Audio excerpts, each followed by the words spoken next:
Hi gamers, it's Simply Fun Gaming here again today, and we're having another look at Shadows of Forbidden Gods. Today we've got a bit of a tutorial video. I'm going to go through various challenges that agents can complete. The first question, of course, is what is a challenge? So a challenge is the primary means of an agent influencing the world. And this, apart from our powers, apart from our godly powers, in this case we've got the evil god Easter chosen. But apart from our powers, the various challenges that agents can complete are the main way of influencing the world at large. Different agents have different challenges. Some are unique to those agents. I don't want to spoil those today, but just be aware that there might be some challenges that only, for example, the courtier can do, or the survivor perhaps, or even the plague doctor. However, many of the challenges are global, and almost any agent can attempt any challenge within reason, so long as they aren't those unique challenges. Certain challenges might require an item to attempt, and other challenges might require different challenges to have been completed beforehand.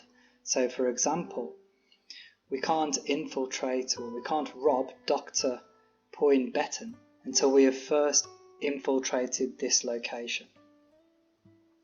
We can't attempt to stealthily kill the ruler here with silent assassination until we have infiltrated some of the location. So there can be various gating requirements of completing a challenge too. If we just hover over here, one of the challenges, we can see that there's various information. So we could see infiltrating the vast sewers here. It tells you at the top that it unlocks further challenges. We could see a profile gain and a menace gain, just to emphasize those gains will be on your agent, and they represent how visible the agent is to the world and how dangerous they're considered to be. It tells you the complexity of the challenge, the progress required to complete the challenge, in this case 250, the progress your agent will make per turn, and the turns required to complete that task. So as we can see there, it's 63, which is an incredibly long time. We can have a look at some other challenges that might be a bit quicker. As we can see, 23. The various colours, and it tells you at the bottom there in green which stat it uses, but the various colours relate to various statistics of your agent that the challenge uses when it denotes the progress. So for example, infiltrating uses the intrigue stat, that's 4, hence the 4 progress a turn. Brutal assassination uses might, which is also 4, which is again 4 progress a turn. Generally the colours of the challenges denote what statistic they use.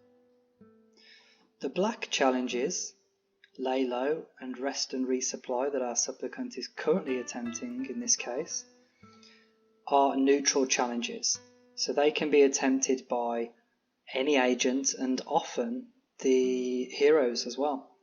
So we can see here that some of these challenges, you can see straight away, some of these challenges require the location to have certain things. So for example, we've got recruit sellsword here. This can only be attempted in a city location. If we're in an orcish location, we might be able to recruit orc warriors instead. We can only attempt to access a vault if we're in a location that has a vault. So it's a settlement that is managed by humans effectively.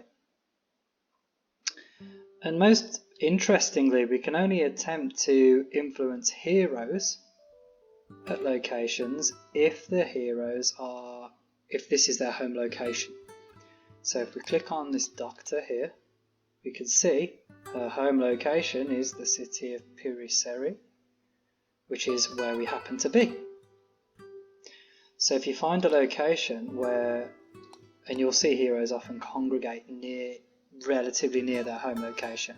If you manage to find a home location of a hero, you can use that to your advantage by trying to do various tasks there to undermine the hero. It's worth noting that some locations have unique modifiers within them, I should call them. I don't want to spoil anything, but they have unique modifiers that allow you to do incredibly powerful challenges that can take a long time but can absolutely devastate huge portions of the map. I'm not going to show you those now, I don't want to spoil anything, but just know that there are challenges in the game that can be absolutely devastating for the poor people residing in this world. We can also take advantage of certain modifiers at locations. Unrest in particular, you can use unrest, you can fuel the fire, which increases the unrest. You can use death. If we look at the modifiers again, death here, only 15%, not much, but we can still use that to create an army of dead, or indeed to turn that death elemental magic into shadow, into that corruption we talked about in the first video. The final thing we can see on this screen at this particular location, this castle, is that we have ruins. Ruins are a neutral challenge. We can explore those. It takes 7 turns, and there is the potential of getting a valuable item or gold or something even more rare, but there is also the potential of taking damage or even losing your agent dies, or potentially other worse things at those locations. So it's a bit of a risk-reward mechanic. Hopefully that's enough to give you an overview. You can see when your agent is attempting to do a challenge, what challenge they're attempting, how long they have left, and how far they progressed through it so far. Know that heroes can disrupt challenges and actually take time away and progress away from the challenge they are attempting. So if this hero, this doctor, disrupted my agent, it may take him 6 turns or 8 turns to complete this fairly simple task. The last thing I'd like to show you specifically is a very important challenge, which is this one, Lay Low.